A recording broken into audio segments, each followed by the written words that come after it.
lubbuu dhabe uffata daaree booddee agabee ani lubbuu dhabe fira ragatee gaafas na jibee areera galaana kooduu dhabe muuta fameetu garaa laaffisee har'a boochise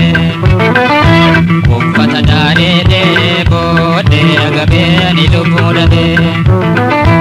uffata daaree booddee agabee ani lubbuu dhabe fira ragatee gaafas na jibee areera galaana kooduu dhabe muuta fameetu garaa laaffisee har'a boochise.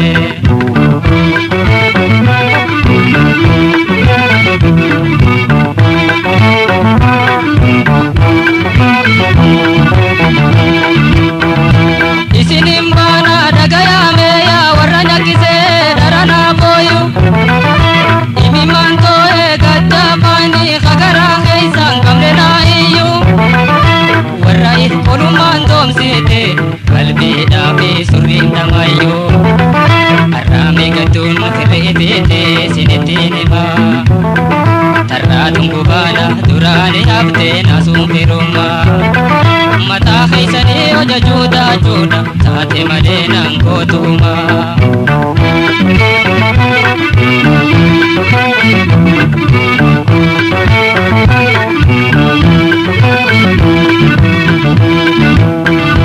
Uffata daaree booddee agabee ani lubbuu dhabe uffata daaree booddee agabee ani lubbuu dhabe fira ragatee gaafas na jibee areera galaana kooduu dhabe muuta fameetu garaa laaffisee har'a boochise.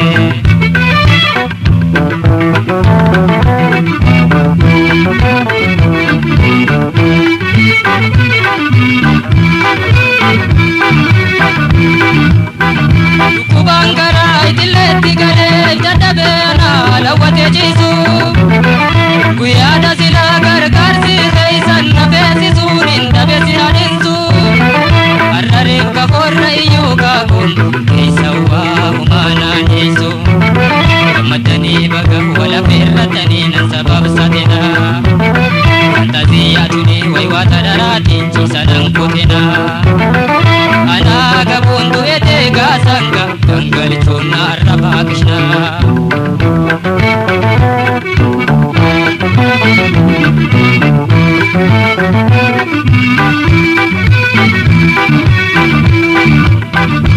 Uffata daaree booddee agabee ani lubbuu dhabe uffata daaree booddee agabee ani lubbuu dhabe fira ragatee gaafas na jibee areera galaana kooduu dhabe muuta fameetu garaa laaffisee har'a boochise.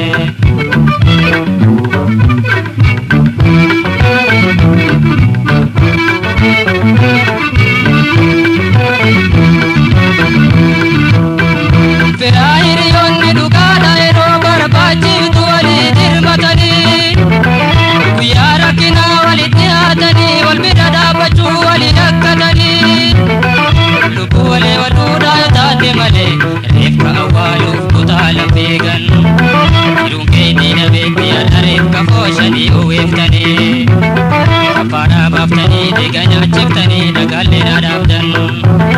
bareeda dhabee naa du'ee gabuudhaan baasuma teessan tun.